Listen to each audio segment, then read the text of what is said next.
On a donné ordre que cela soit comme ça, que cela ne reposait sur rien.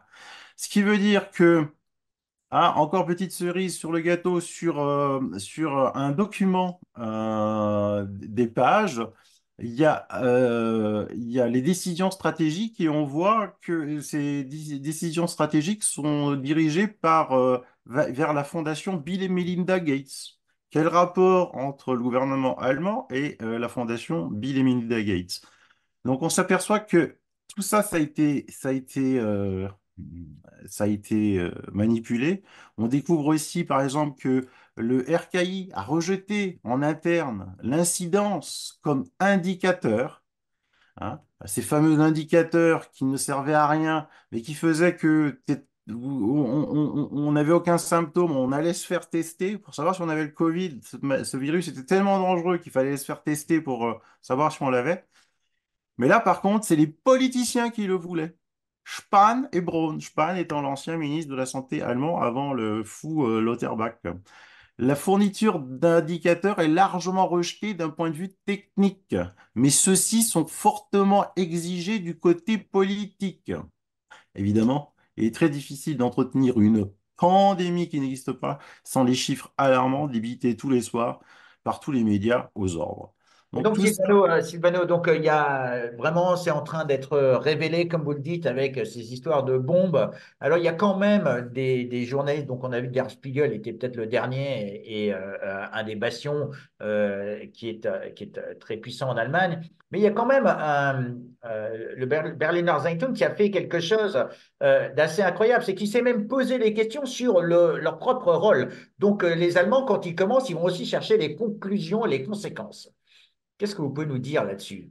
Ah ben tout à fait, le Berliner Zeitung, qui est donc le plus grand journal de Berlin et aussi un des 7 plus grands journaux en Allemagne, ben lui, ben, les protocoles du RKI devraient avoir des conséquences en premier lieu pour le journalisme.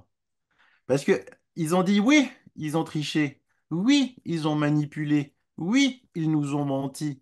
Mais c'est un petit magazine de rien du tout multipolar que l'on a traité de complotiste pendant 4 ans, qui maintenant, en fait, découvre la vérité. Et en fait, on s'est trompé. C'était pas lui le complotiste, c'était nous les idiots. Il faut qu'on se remette en cause en premier.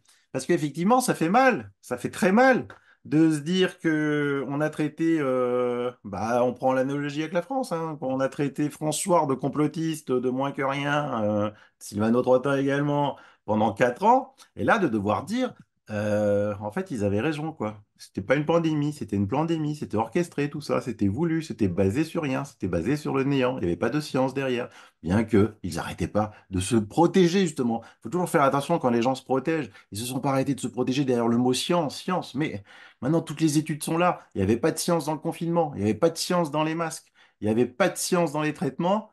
Il n'y a surtout pas de science pour le Rivotril dans les maisons de retraite. Donc on s'aperçoit que en Allemagne, eh ben, les complotistes, comme en France, ils avaient raison sur tout.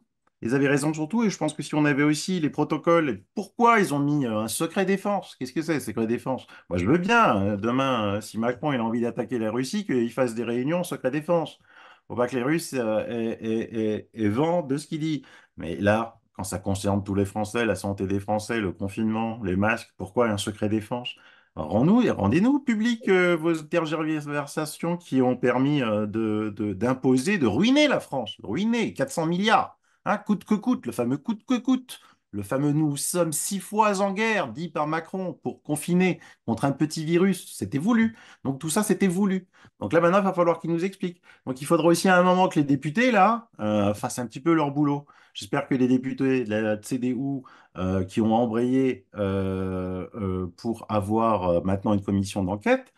L'affaire n'est pas finie parce que Multipolar a porté de nouveau l'affaire au tribunal parce qu'il n'est pas d'accord qu'il y ait 148 pages noircies. On les veut. La date était déjà fixée le 6 mai. Figurez-vous que les avocats, le RKI dit ah, la date du 6 mai ne nous va pas. Pourquoi? Parce que nos avocats ne sont pas disponibles. Attends, on est mars, les avocats ne seraient pas disponibles le 6 mai sur un C'est un truc jour aussi férié en important. Allemagne, le 6 mai, non? Pardon? C'est un jour férié en Allemagne, le 6 mai? Je ne sais pas. Je ne me suis pas posé la question. Non, non, mais bon, c'est un peu une Ah, c'était une boutade. Férié pour Non. les avocats. Non, bon, donc en fin de compte, cette affaire est en cours. Ils vont essayer d'obtenir les autres pages qui sont noircies. En France, nous avons toujours la commission secret défense pour les citoyens, les lecteurs, les auditeurs qui nous écoutent, pour les députés et les sénateurs qui nous écoutent. Eh bien, écoutez, peut-être prenez attache avec vos collègues allemands pour voir comment ils ont fait. Comment ils ont travaillé et surtout quelles vont être les commissions d'enquête. Je rappelle que avec bon sens, on a fait une demande de commission d'enquête sur une demande de pétition pour une commission d'enquête sur le site du Sénat, où on demandait la transparence sur comment l'argent était dépensé. Parce que bien sûr, ici, c'est très bien de dire tout cela, mais ça a coûté 1000 milliards à l'économie française depuis 2017, même depuis 2020, je crois. Et donc, c'est énormément d'argent. Alors, je vais juste partager quand même quelques petites analyses que l'on avait faites, on va dire, les médias, puisqu'on va appeler multipolar un média et après on fera la conclusion. Euh, en août 2020, on avait utilisé les chiffres qui avaient été faits en Allemagne et on avait dit, ah ben tiens, si on avait utilisé la même stratégie qui a été utilisée au début, où on a traité, et en fait, on est allé chercher à l'époque les doses, donc ça c'était la fiche sanitaire, les doses d'hydroxychloroquine, les doses d'azithromycine, et en fait on avait recalculé le nombre de décès, et voilà la courbe des décès en France, et voilà si on avait utilisé la même méthode qu'en Allemagne, on aurait eu 50 000 décès plutôt que 29 000 décès, donc c'est-à-dire 25 000 décès. On rappelle que le professeur Perron avait dans son livre, dans un de ses premiers ouvrages, dire qu'on avait probablement tué ou laissé mourir en ne les soignant pas 25 000 personnes. Et donc cet article lui donnait raison. Donc ça, c'est un des premiers articles qui a été fait en août 2020. Donc quand même, c'est pas pour dire que les gens qui se penchaient sur les chiffres, ils étaient disponibles et on pouvait faire l'analyse. Un autre article qui est très intéressant à regarder, c'est un article qui a été fait par, encore publié dans François, sur le match France-Allemagne. Alors, on n'est pas à la Coupe du Monde en 2021, mais on sait que le couple franco-allemand est important et regardez un petit peu les courbes des décès. Et voilà, en fin de compte, la manière dont Patrice avait fait cette analyse. Donc, un ingénieur analyste qui a fait ça et il avait comparé les décès et il avait comparé les décès en France et en Allemagne en disant, mais bien sûr, qu'on était largement au-dessus par rapport à l'Allemagne. Donc, c'est un article complet, mois par mois, qui a été publié. Et ça, c'était en 2021. Donc, tout cela, c'est pour dire que ces analyses, elles avaient été faites. Alors, bien sûr, on les a invisibilisées. On les a invisibilisées parce qu'elles ne servaient pas, bien sûr, le narratif officiel. On a traité en juin 2020, François n'est plus un média. On a essayé de nous enlever notre agrément. On a essayé de nous traiter de tous les noms. Et petit à petit, cette information ressurgit. Alors, elle est là, cette information. Elle est là, elle existe. Sylvain Trotta a fait énormément de travail là-dedans. Il est allé chercher l'information de partout dans le monde. Et malheureusement, comme on dit, c'est difficile d'avoir raison, même trop tard. C'est difficile parce que c'est une lourde responsabilité pour certains à porter et pour certains d'autres de s'être trompés. Donc, à un moment ou à un autre, il faut réconcilier les deux éléments. C'est ce que font les médias. Le Berliner Zeitung en disant ben, il faut que les journalistes se posent la question. Parce qu'on rappelle, le devoir des journalistes, c'est bien sûr de ne pas être d'accord avec le politique, avec le gouvernement, c'est censé être le quatrième pouvoir, et c'est de dire la vérité quoi qu'il leur en coûte, c'est-à-dire aussi de faire du travail, et de ne pas confondre journalisme et propagande.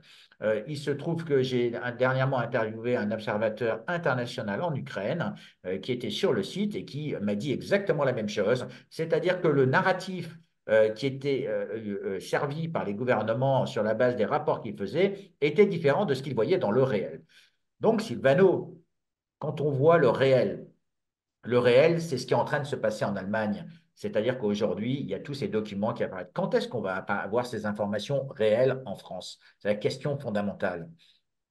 En France, on entend souvent les politiques dire que oh oui, la justice est indépendante du politique. Non, la justice n'est pas indépendante du politique en France.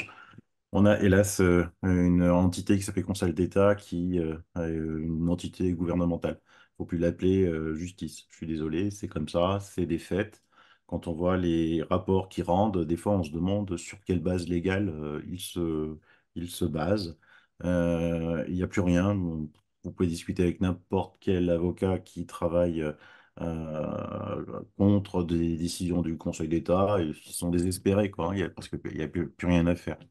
Donc en France, maintenant, le seul argument, c'est que, attention, attention les médias, attention les députés, les sénateurs, un rejet massif va sur vous. En Allemagne, la chute des ventes des médias classiques est assez sur une pente. On va dire, ça continue de chuter, ça continue de chuter, ça continue de chuter. À un moment, les aides publiques et la publicité ne suffiront plus. On commence à avoir beaucoup de grandes sociétés de médias qui ont des difficultés financières, qui vendent ou qui licencient. Donc faites attention, c'est la disparition de votre métier. Faites votre métier de journaliste comme François l'a fait, parce que tout ce que François, rien que le peu que François vient de montrer là à l'antenne, vous n'avez même pas fait un quart en 4 ans. Là en Allemagne, la roue est tournée, c'est-à-dire qu'on s'est mis, vous vous êtes moqué, les médias allemands se sont moqués de Multipolar, et là c'est Multipolar qui a eu raison, et c'est les médias allemands. Alors par contre, ils ont une faculté à retourner leur veste. On va dire assez facilement, quoi, hein. Mis à part quelques-uns qui présentent leurs plates excuses, mis à part quelques-uns qui se remettent en cause, les autres, hop, quoi, le gouvernement a triché, et puis hop, ça tape sur le gouvernement maintenant. Mais ces gens-là n'ont pas de face. Moi, j'arriverais même pas à me regarder. S'imaginez si là maintenant je découvrais que je m'étais trompé depuis 4 ans, je crois que pendant 2 mois, j'arriverais pas à me regarder dans une glace, quoi. Mais eux, c'est sans aucun problème. Et je pense que les députés, les sénateurs, vous avez quelque chose à faire. Maintenant, ça suffit, hein, suffit pas d'être dans l'opposition. Alors, les réactions de certains politiques allemands, comme la vice-présidente du Bundestag, a dit, attention, attention, continuez à vouloir les éléments du RKI pour être une atteinte à la démocratie. Tout est dit, tout est dit. Ils ont peur. Ils ont essayé de manipuler, ils ont essayé de tricher. Et là, ils se rendent compte qu'ils sont pris la main dans le sac et ils ont peur pour la démocratie. Non, c'est pas pour la démocratie qu'il faut avoir peur, c'est pour avoir contré la petite dictature, la petite mise en scène que vous nous avez fait tous, hein. Ça veut dire que comme tous les pays ont agi de la même façon, tous les pays qui ont vacciné, ça veut dire qu'il y a quelqu'un au-dessus. Donc là maintenant, une fois qu'on aura qui a donné les ordres, je suis sûr qu'en Allemagne, on saura qui a donné les ordres et que, parce que maintenant tous les médias veulent savoir, ça a été trop loin, tous les Allemands sont au courant maintenant, c'est fini, quoi, Ce qu'on est en hein. train de dire, c'est que pour les médias, pour se racheter quelque part, eh bien, il faut aller chercher la cause de tout ça. C'est ça. C'est ça. Donc on saura qui est le responsable de tout ça. Et à partir du moment qu'on a ce responsable, qu'il soit militaire ou politique, on va le rattacher à d'autres, ça c'est sûr et certain. Et on va aller chercher dans d'autres pays. Et je pense qu'on arrivera à la France. Sans doute en dernier, parce que c'est là Donc où il y a le. la digue a cédé en Allemagne donc il y a une forme de retournement qui est en cours avec les médias qui maintenant s'opposent à ce narratif et donc ils sont en train de reprendre conscience qu'il y avait qu'on leur a menti, on les a menés en bateau, donc les responsabilités sont en train d'être cherchées. On rappelle qu'il y a quand même une décision aux États-Unis sur la Federal Drug Administration qui a fait un accord transactionnel avec le FLCCC de manière à retirer toutes les publicités qui vilipendaient l'ivermectine et qui traitaient, on va dire, les gens qui sont un antiparasitaire et qui les traitaient de chevaux ou d'animaux en essayant justement de dénigrer, on peut appeler ça, et que plutôt que d'avoir un procès, eh bien, ils ont préféré faire un accord transactionnel, ce qui est quelque part intéressant parce que à chercher les responsables, mais parfois on en oublie que le soin est quand même, et le bon soin de nos patients est important. Il y avait fin du mois de janvier le professeur Perron qui avait été invité par le sénateur Ron Johnson aux États-Unis dans l'International Crisis Summit où il y avait des gens du monde entier qui parlaient justement de ces éléments-là. Donc ça bouge énormément. Et la France, bien sûr, arrive en bon dernier. Alors, il y a quand même quelques initiatives qui ont été faites par l'association Bon Sens. On est tous les deux administrateurs, on le rappelle, mais ce n'est pas juste pour parler de tout ça. Il y a d'autres associations qui ont œuvré. Alors, pourquoi, d'après vous, Sylvano, c'est la France qui est toujours en dernier? La France est toujours en dernier, c'est parce qu'en fait, il n'y a que en France qu'il y a cette structure